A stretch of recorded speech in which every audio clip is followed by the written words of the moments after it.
Bueno, el taller de imaginería fue donde me llevaron a formar parte de un equipo de doradores y policromadores, que era a lo que se dedicaba mi maestro. Me llevó mi padre equivocándome, creyendo que allí se esculpían figuras, pero allí se llevaban las esculturas talladas en madera ya listas para dedicarlas a la policromía.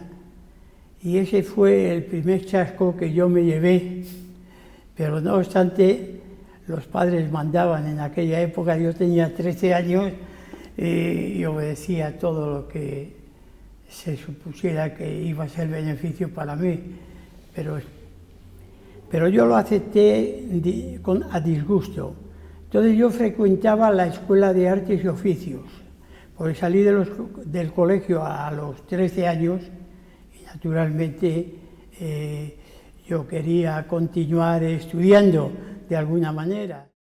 Y dediqué a la enseñanza de la gramática, en fin, a la cultura. Era lo que a mí me faltaba, porque en aquella época pues era una época mala para la enseñanza. Habíamos pasado una guerra y esa posguerra pues acabó con parte de los anhelos que podía tener la juventud. La cuestión era tener un trabajo para olvidarte de todo lo demás. Pero yo, no obstante, mi afición me llevó al Círculo de Bellas Artes muy temprano. Con 14 años ya me colé en una clase a la que había que pagar, naturalmente, pero como yo recuerdo que no tenía un duro en aquella época, pues me tenía que esconder del videl para poder medrar en aquella clase. Bueno, luego ya aprendí que dándole un abono de 4 o 5 pesetas hacía la vista gorda. Entonces, así me pasé hasta que un vocal del círculo vio que mi tarea era llegar siempre deprisa, aprovechar todo lo que podía, y me dijo un día: «Tú, chaval, ¿quieres una beca?». Yo le respondí afirmativamente, y a partir de entonces tuve una beca donde podía entrar gratis a la clase de dibujo, y luego todos los años pues se hacían como una especie de examen en la cual se trataba de hacer un dibujo de tamaño natural, y a través de él, si creían oportuno, te daban una beca, y así anduve con una beca hasta muy adelante. Alternaba con mi trabajo, claro, salía de mi trabajo y me iba rápidamente al Museo de Reproducciones Artísticas, que entonces ahora ya no es, lo trasladaron a la ciudad universitaria. Y allí dedicaba un par de horas para el dibujo de estatua, y de allí me iba al Círculo de Bellas Artes, lo cual tenía ocupado prácticamente todo el día, ¿no?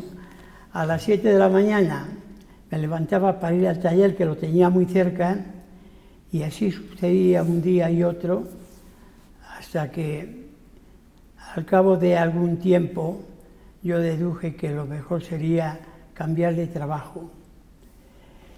Y tuve ocasión de irme con el escultor granadino, que entonces estaba muy en boga. No recuerdo ahora cómo se llamaba este escultor.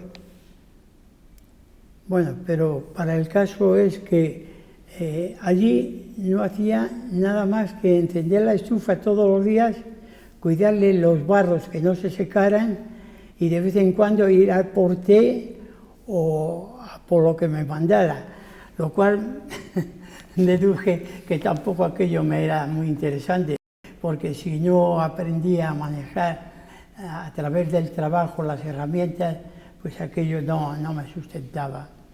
Y me volví al trabajo que ya conocía, que por lo menos allí ganaba un dinero, aportaba a la familia, que era muy poco, porque entonces se pagaba con reales, como aquel que dice. Y bueno, esto es lo que ocurría por aquel entonces, pero esto ya terminó, llegó un día, ya pasando algunos años, en que yo deduje que lo que me tenía que dedicar era a la escultura. Y entonces tuve mi lucha con mi familia, sobre todo con mi padre, que pensaba que lo más importante era aprender un oficio para el día de mañana, en fin, esas preocupaciones que existían en aquella época, sobre todo de una existencia precaria. ¿Y qué más puedo contar de entonces? Pues nada, traté de visitar escultores con la finalidad de poderles ayudar y que obtuviera alguna especie de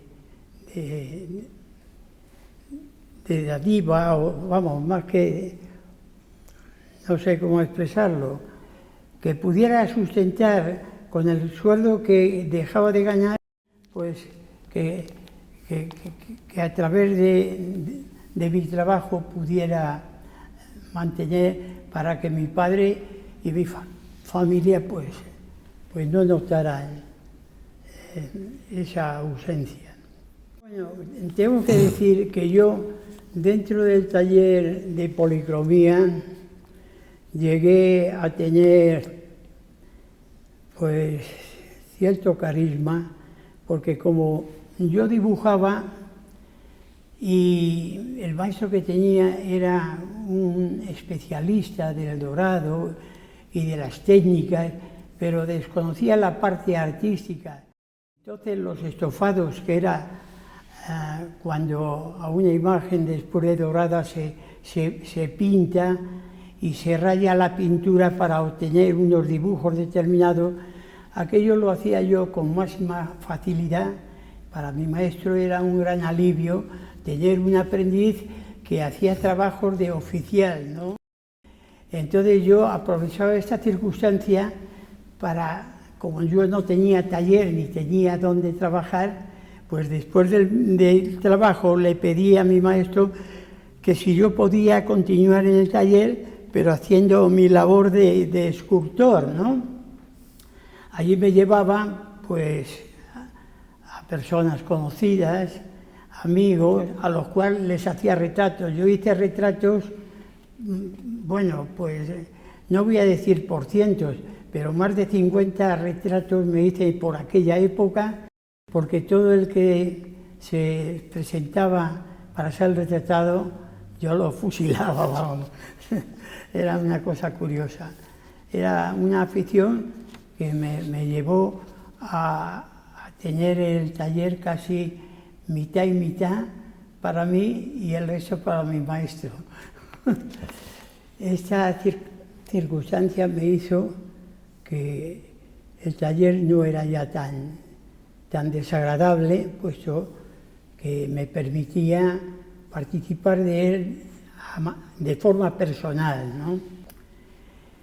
Hasta que un buen día, pues, tuve la ocasión de conocer a un escultor que me encomendó una tarea, y como yo había ido haciendo mis cosas y mis tallas aparte, pues llegué a tener un dominio de la talla en madera que me proporcionó eso una forma de vida para la que yo trabajaba para escultores que me solicitaban, ¿no? Y ya en esa perspectiva yo abandoné mi trabajo como policromador. Y así transcurrió un día, otro día, hasta que, bueno, pues vino la exposición de Primavera al aire libre, que recuerdo que Álvarez y Juan Genovés me dijeron que estaban promocionando una exposición al aire libre y tal, y me adherí al grupo, éramos 7, que íbamos de ayuntamiento hacia el retiro donde estaba el representante de jardines, no recuerdo ahora cómo se llamaba, para que nos dieran la concesión de tener un pequeño territorio donde podíamos exponer nuestras obras. Recuerdo que aquello se llamaba la casita del pobre y del rico.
Aquello fue tremendo porque con la falta de espacio que yo tenía, porque tenía que asistir a mi trabajo habitual y a veces haciendo horas extraordinarias por la situación de la cercanía de la Semana Santa, esto suponía pues un trajín tremendo.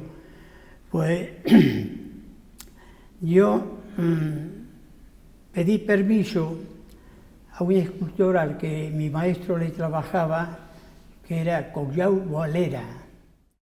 Él tenía un sótano, pues le pedí que me prestara el sótano para ejecutar aquella escultura. Yo había hecho un boceto de la misma y recuerdo que era el mes de febrero, hacía un frío impresionante y conocí a un muchacho mayor que yo, pero que era muy atlético y yo lo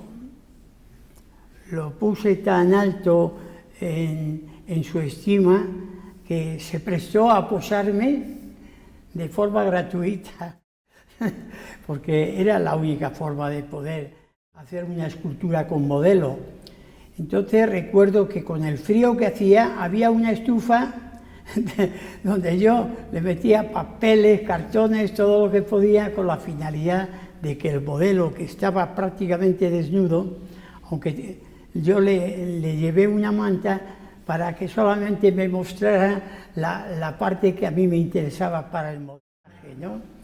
Aquello fue tremendo, porque tuve un disgusto muy grande cuanto a que después de la realización de la escultura en barro, procedí al vaciado de escayola, para poder de esa forma trasladarlo. Es la única forma que tiene el escultor para que el barro con armadura y eso es inamovible, ¿no? Entonces hay que pasarlo a la escayola para luego a la materia definitiva. Bueno, pues tuve la mala suerte de que como aquello era un sótano lleno de trastos y de hierrajes, y pues al mover la escultura una vez vaciada se me quebró y tropezó con unos hierros y se me partió el borde, de tal forma que aquello fue una hecatombe, porque tuve que reconstruir trozo por trozo hasta constituir el molde, el negativo, para luego pasarlo al positivo Y de esa forma, bueno, el calendario se prestaba a que yo tenía que andar muy presto para poder llevar la escultura con la fecha prevista, porque había un tiempo de admisión para la obra. Y recuerdo que como no me daba tiempo, tuve que cargar en un carro todos los trozos de escultura fragmentados y pedir permiso para que me dejaran una semana para ir allí a la sala al Palacio de Cristal y montarlo y demás. Recuerdo que por aquella época estuvo también trabajando un artista mayor que yo, naturalmente yo tenía en aquella época 20 años. Y recuerdo que hizo una bailarina, no recuerdo el nombre de aquel escultor, pero era un pensionado en Roma. Y allí nos conocimos, yo con mi obra a trozos, que llegué a reconstruirla perfectamente.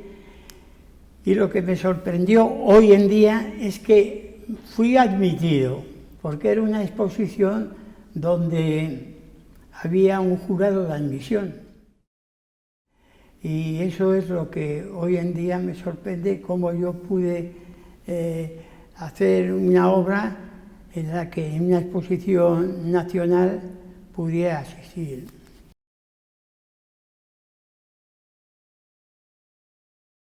Él me pidió que reprodujera varias veces el hierro en escayola con la finalidad que le sirviera para estudiar las armaduras y cómo iba a proceder a hacer el vaciado en hormigón, ¿no? Yo en aquel entonces estaba listo para ofrecerme a hacer el trabajo que me encargaran.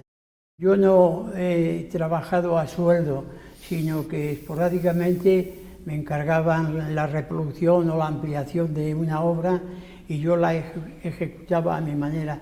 Siempre tuve la suerte de que no me fijaran modos ni formas de ejecutar, pero con Pablo Serrano, cuando yo conocí a Pablo Serrano, es cuando quiso que yo le hiciera las esculturas que están en la Plaza del Pilar de Zaragoza, que son 2 esculturas de 4,5 metros o por ahí, son esculturas gigantes. Entonces me dijo cómo iba a proceder y yo le dije que dada la dimensión de la escultura, modelarlo en barro en una época de calor y demás, pues que era un poco arriesgado, porque solamente el mantener fresco el barro llevaba mucho tiempo. Y le dije que se podía proceder a hacerlo de forma directa en escayola. A él le pareció muy bien y me dio carta blanca para que yo procediera como quisiera. Y así lo hice, de tal manera que debió de quedar tan entusiasmado que me encargó la otra pieza. Y así sucesivamente fui adquiriendo hacia él una amistad y un compromiso de trabajo, ¿no?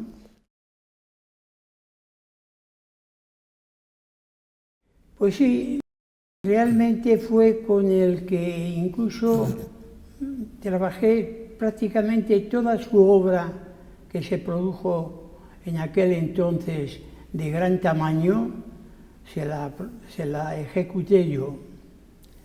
Y tengo curioso recordar una anécdota en la que yo estando haciendo la escultura del escritor canario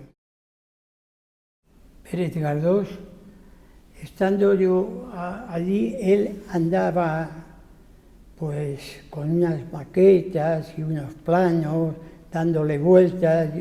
Yo le observaba muchas veces, pero un día me dice, Juan, baje usted, estaba yo en un andamio, y venga, y dígame, ¿cómo resolvería usted esto?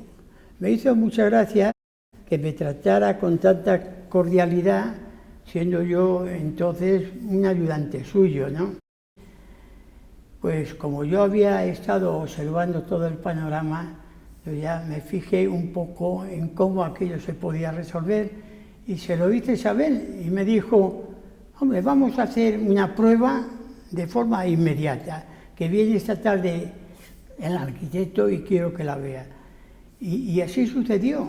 Hice aquel fragmento a tamaño natural y cuando vino el arquitecto y yo seguía trabajando en lo mío, le dijo, Pablo, viendo la maqueta, me alegro una barbaridad, ¿cómo has resuelto esto? Y dijo, con gran satisfacción para mí, y eso demostró que era un hombre honrado, gracias a mi amigo y colega Juan Cruz. Esto se me quedó siempre grabado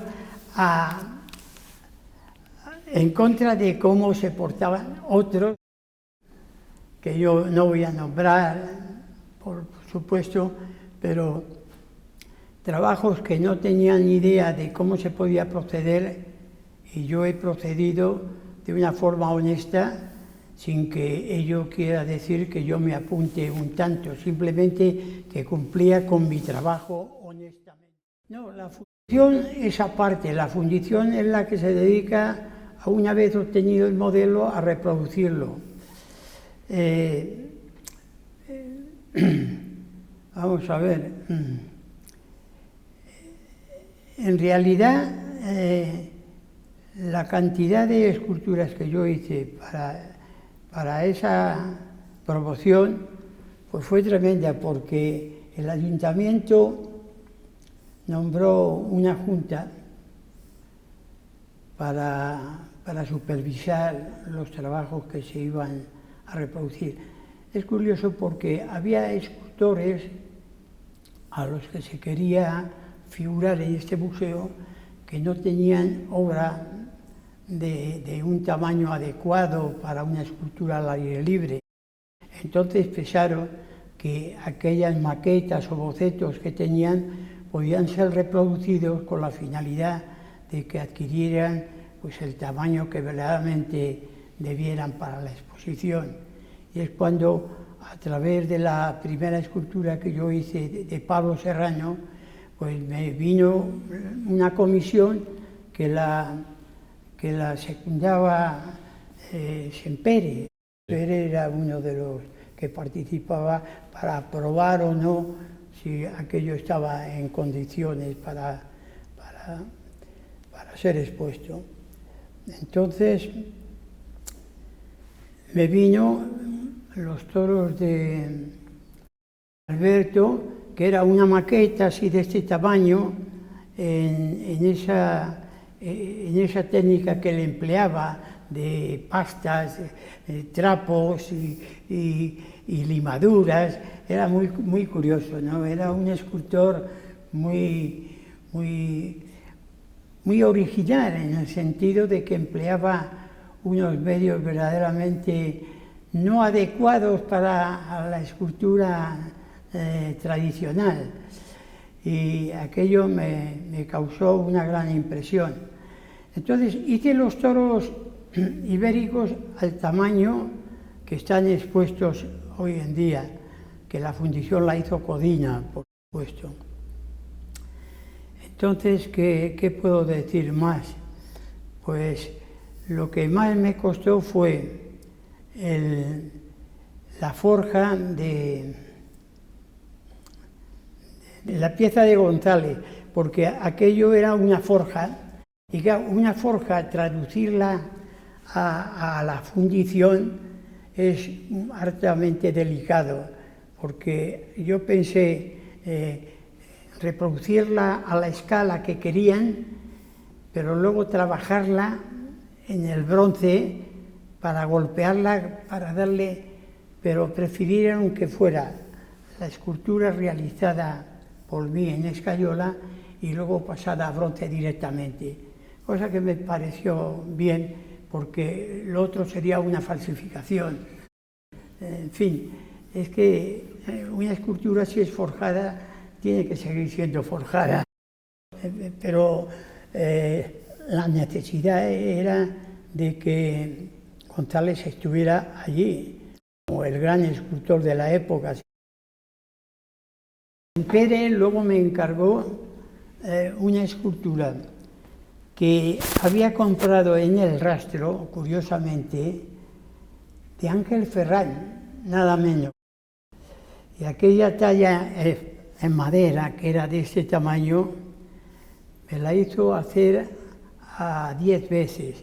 Y surgió, no, 10 veces, no sé, una escultura que tenía unos 70 centímetros por 40 y tantos de alto. Y esa escultura fue a parar a su museo, precisamente, curiosamente, pues para dignificar la figura de Ángel Ferrán, que yo he sido pues un fan, para mí ha sido el escultor por antonomasia, ¿no? El que a través de sus enseñanzas visuales, porque yo solamente le conocí en una ocasión en una fundición donde yo estaba repasando unas piezas mías y él estaba también repasando otras para el Banco de Coca, recuerdo yo. Y fue muy afable porque me contó un poco cómo él había descubierto la escultura moderna, observando los vaciados, los negativos, que es una imagen inversa pero que sugestiva, ¿no? Que luego se han aprovechado de eso otros artistas como Subirat y demás, ¿no? Y siempre me llamó la atención, siempre que he hecho un vaciado siempre me acordaba de Ferrán. Bueno, Ángel Ferrán tenía la curiosidad de que a la Escuela de Artes y Oficios del Marqués de Cubas, que él tenía y dirigía, curiosamente el alumnado eran arquitectos, músicos, era gente mayor, no eran muchachos, lo cual aquello era muy curioso, porque solamente entrar a la sala de la clase había unos dibujos hechos por Ferrán de palillos de modelar, es decir, cómo había que hacerse una herramienta. Era un hombre curiosísimo. Luego yo participé en algún concurso de fin de curso que se celebraba en Marqués de Cubas, donde obtuve una pequeña beca consistente en un viaje a Palma de Mallorca. Quiero decir que aquella clase me hipnotizaba, pero a mí me venía muy lejos para desplazarme. Y yo pues iba a don Ramón de la Cruz. Pues sí, porque Chillida o Teísta son verdaderamente escultores de una talla universal que siempre han sido un poco un mentor para los artistas más jóvenes, ¿no? Y aunque Ferrán yo creo que es el padre, es un hombre, a mí me cautiva incluso sus escritos. Era un hombre de una cultura y de una forma crítica que era impresionante. Yo, vamos, me hubiera gustado tenerlo como de la familia. Era un hombre muy sencillo, porque cuando le hacen una entrevista en radio, no me acuerdo en qué época, pero yo lo escuché y decía más o menos que él qué tenía que decir. Era tan sencillo que, claro, obviamente lo decía su obra.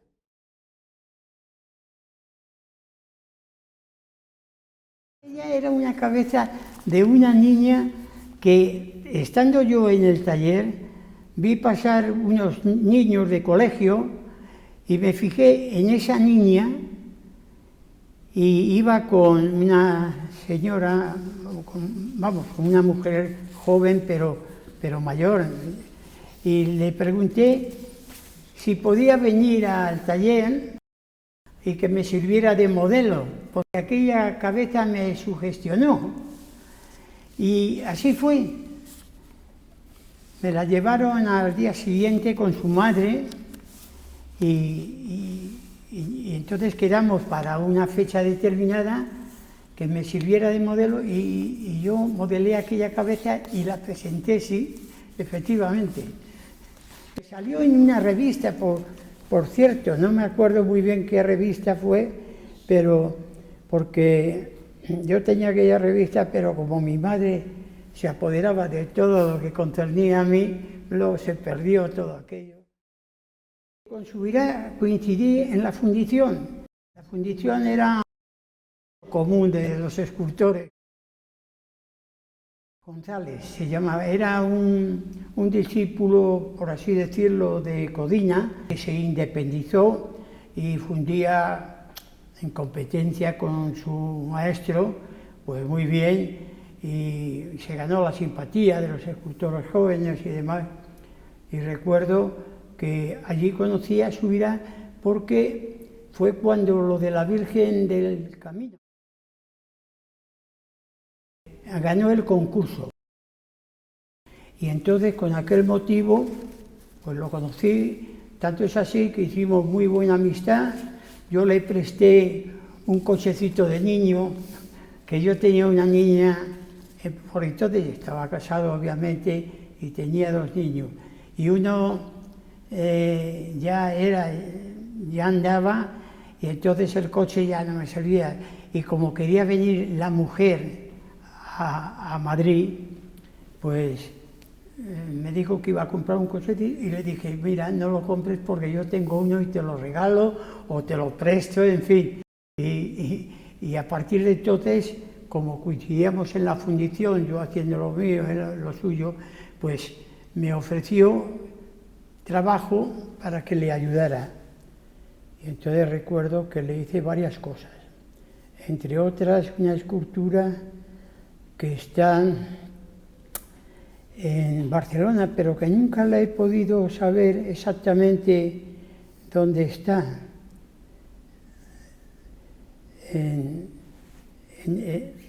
¿Cómo se llama? Oh, es tremendo.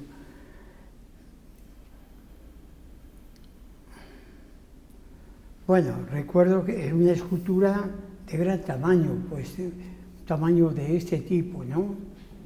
Que se fundió en bronce y se trasladó a Barcelona. Y está cerca del mar, pero ahora mismo no recuerdo. Y luego en la Virgen del Camino, pues contraté los vaciados de todas las figuras, porque había que hacer unos vaciados tan sutiles, dada la calidad que él ponía en la arcilla, porque la técnica que empleaba Subirá era una técnica de astilla, como yo le decía, porque imprimía la astilla en el barro y producía unas calidades especiales. Y bueno, pues sí, trabajé con él. Hombre, a mí Ferran me ha llevado a poder conocer también a Henry Moore, pero yo veo en Ferran que va mucho más lejos. Lo que pasa es que no tuvo la suerte de marcharse de España en aquel entonces. Se quedó y aquí su escultura no creció, pero sus bocetos, incluso en corcho, magníficos, ¿no? Bueno, España tuvo la desventaja de haber tenido una posguerra infame, donde los grandes artistas de la época o se marcharon o quedaron muy apartados, ¿no?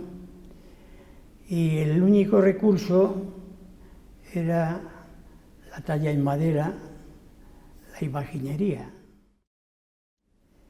Y a eso se dedicaron incluso escultores de una gran categoría, como Me falla mucho la memoria en cuanto a...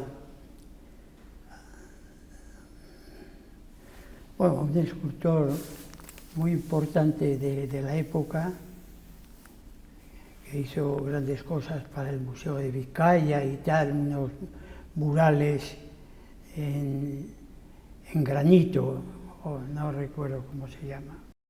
Pero curiosamente, Ferran hizo una obra religiosa que me parece que lo encargó la sección femenina o algo así, pero se trataba de una escultura tan original que coincidían las fechas de santos con iconografías,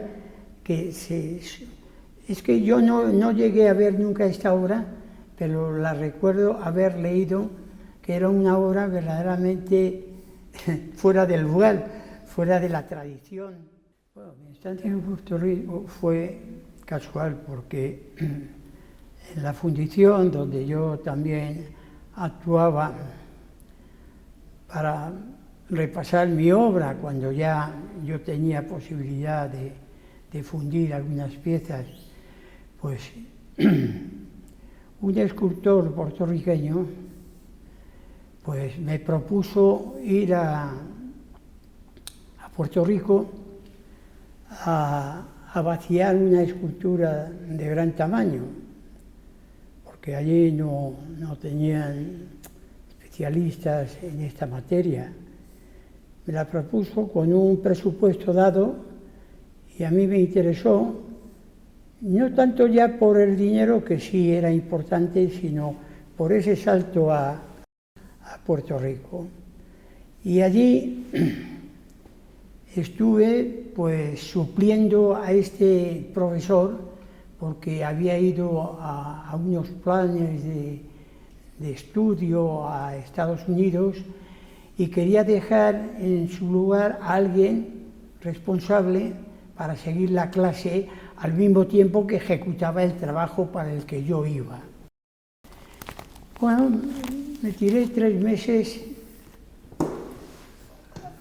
después de hacer el trabajo suyo. Hice algunas esculturas que tuve la suerte de vender a un ingeniero que su mujer tomaba clases precisamente donde yo estaba, en Río Piedras. Y tuve ocasión de quedarme en Puerto Rico, pero la verdad es que yo tenía familia y aunque me proponían muchas cosas, pero a mí Puerto Rico no me atraía. No me atraía porque no era Puerto Rico el de la colonia española. Yo estuve en una plaza en Puerto Rico y me parecía que me había trasladado a Andalucía o a Extremadura, es decir, había una conexión, era todo, se conservaba el colonialismo vivo todavía, y era lo único que verdaderamente me emocionó, porque luego en la forma de gestual, la forma de tratar, era muy yanqui. Entonces yo estaba muy en contra de ese sistema, ¿no? Y no quise quedarme, pero me ofrecieron trabajo y dinero, pero preferí volver a España. Con una escultura que yo le llamo Ícaro II, resulta que yo hice esta escultura pensando en modificarla, pues había hecho el primer Ícaro, que es una escultura volumétrica, pero con oquedades ya, vaciando bastante el peso de la materia para darle más elevación, ¿no? Pero quise elevarlo más todavía y entonces hice un segundo Ícaro basado en el primero, pero lo corté de tal forma, siguiendo la técnica esta de una misma pieza cortada y vuelta, para darle más airosidad, porque la figura de Ícaro a mí me ha conmovido siempre como un individuo de liberación, de sacudirse el yugo que le sujeta, ¿no? En fin, ha sido hecho muchas esculturas basadas en este tema. Y entonces, a partir de ahí, es cuando ya vi que había abandonado tanto la figura, que dije, pues ya no tengo necesidad de ella. Y me abrí a este otro tipo de escultura que me daba más libertad y que me orientaba más al aire libre, es decir, me hacía sacar la escultura, aunque siempre he tenido la mente de que la escultura es para que la circunde un espacio y que juegue con elementos ya subsistentes, pues surgió este otro tipo de escultura en el que ya he vaciado las últimas oportunidades y ahora estoy pensando en usar la técnica, pero para un tipo de figuración, digamos, más humana, por decirlo de alguna manera.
La escultura figurativa tiene la ventaja de que el espectador, al estar ajeno al conocimiento previo de la estatua, que aunque le dé una luz u otra, siempre en la mente está la figuración, aquí la figuración no existe nada más que a través de los cambios de luz que se produce, en el sentido de que está sujeta a la luz solar.